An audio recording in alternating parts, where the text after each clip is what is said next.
Hi guys, welcome back to the channel. So last class we have seen about some of the cytolinkers which are responsible for the बुले formation और pemphigoid में कैसे कैसे क्या क्या होता है उसके लिए और किसके अगेंस्ट एंटीबॉडीज़ वगैरह बनती हैं वो सब हमने लास्ट क्लास में थोड़ा बहुत देखा था और हाँ will be continuing that today about plakins and all let's start. Okay, plaquins are also known as cytolinkers. They are located intracellularly and include desmoplakin, envoplakin, periplakin, and bullous pemphigoid antigen 1 (BPAG1). Desmoplakin 1 and 2 are found in attachment plaque of desmosome. Okay. यहाँ तक हम लोग last class में देख चुके थे.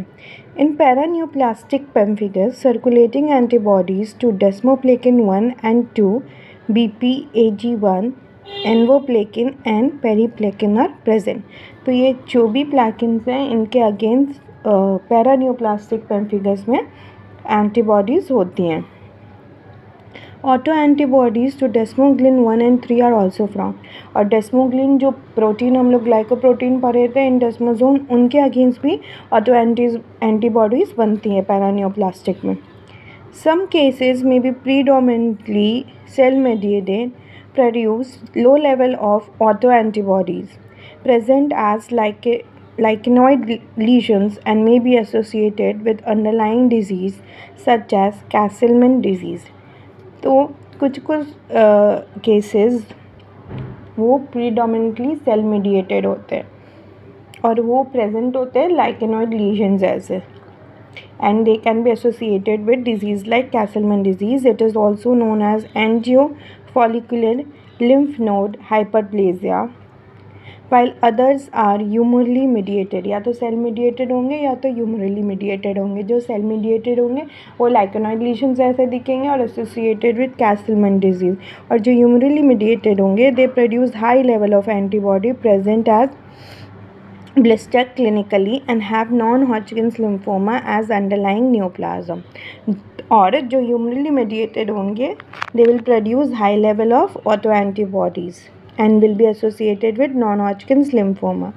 Now coming to histopathology, it is a combination of pemphigus vulgaris and lichen planus.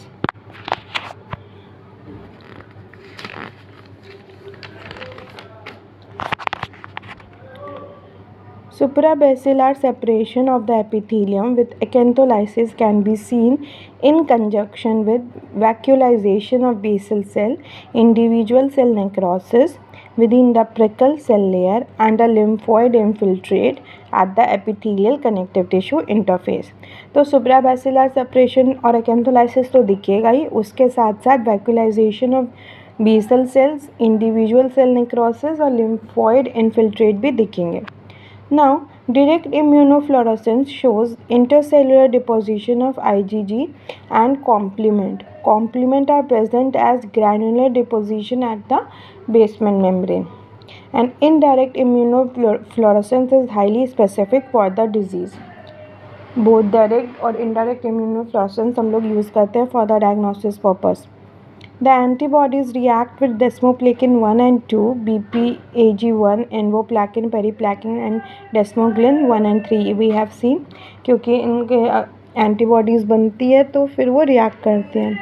The gold standard for diagnosis is immunoprecipitation. तो हम डायग्नोसिस के लिए डायरेक्ट इम्यूनोफ्लोरेसेंस भी करते हैं, इनडायरेक्ट इम्यूनोफ्लोरेसेंस भी करते हैं, और गोल्ड स्टैंडर्ड बोला गया है इम्यूनो प्रेसिपिटेशन को. ठीक है, दिस इज़ ऑल अबाउट पैरान्यूप्लास्टिक. और ओके, तो will be continuing pemphigoid only. Pemphigoid में बहुत सारी चीज़ें हैं. पहला तो हम लोग पेम्फिगॉइड लीशंस बोलते हैं इनको. तो पहला तो हम लोग देख लिया pemphigus vulgaris. Second we have seen paraneoplastic pemphigus. Now they are something called the pemphigoid group and other basement membrane autoimmune disease.